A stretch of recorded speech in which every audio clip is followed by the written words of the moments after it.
Good morning. I'm Alan Green with the Maine Maple Producers Association. I'm out in the sugar bush right now tapping trees, as most producers across the state are, at least the larger ones. Some of them started in December and have been going for a couple months now trying to get all the taps in. We get asked all the time, how's that possible? For folks who are used to tapping trees in the backyard and grew up using buckets, maybe tapping a few trees around the yard with their grandparents or their parents, you always waited for the spring warm-up. And that worked out great with buckets because you have a short window with a bucket where the tap holes seal up.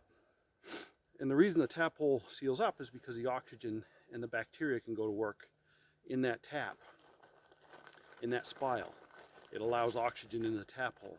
Much like cutting your skin and having it stop bleeding all on its own, the sap works with the bacteria and the enzymes and will seal up that tap hole over time. And usually that's anywhere from 4 to 6 weeks depending on the weather. The difference is when you get into a vacuum system like we have here, we use something called a check valve or a sanitary spout. And what that does, this is a brand new spout. It's clean. There's no bacteria on it.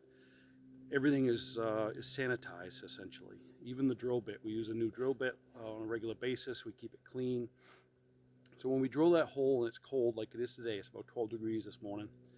When we drill that hole, we get a nice clean hole by using a device that keeps the drill perpendicular to the tree.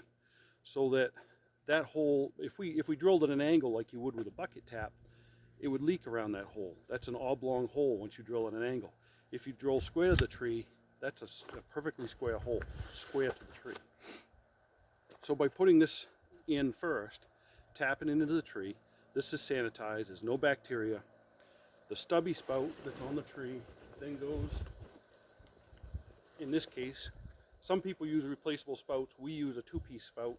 The stubby spout in our case goes onto the tap, and now you've got a sealed piece here, and any respiration of the tree, because the tree is always breathing. As it warms up and freezes, the capillaries in the tree work to push the sap up the tree. That freeze-thaw cycle pushes that sap up and down, bringing it from the roots up into the limbs and back down again. And we're trying to capture that sap. So this little check valve in here, as the tree pulls sap up, it actually pulls sap in the drop line up into the tree. So we want to prevent that because there's bacteria in this drop line. So this little ball moves back and forth and acts as a check valve, and we'll stop some of that and allow the tree to not get bacteria in that tap hole, which is why you can tap in December with these and still have sap in April, which you can't do with a bucket and a typical spile. So that's our quick talk today. I get a lot of questions about this from backyard producers who don't fully understand the process of tapping so early. I'll do a quick demonstration here of tapping. We're going to find some clean wood away from other tap holes. Right up here. Quick in and out so we don't egg out that hole at all. And then we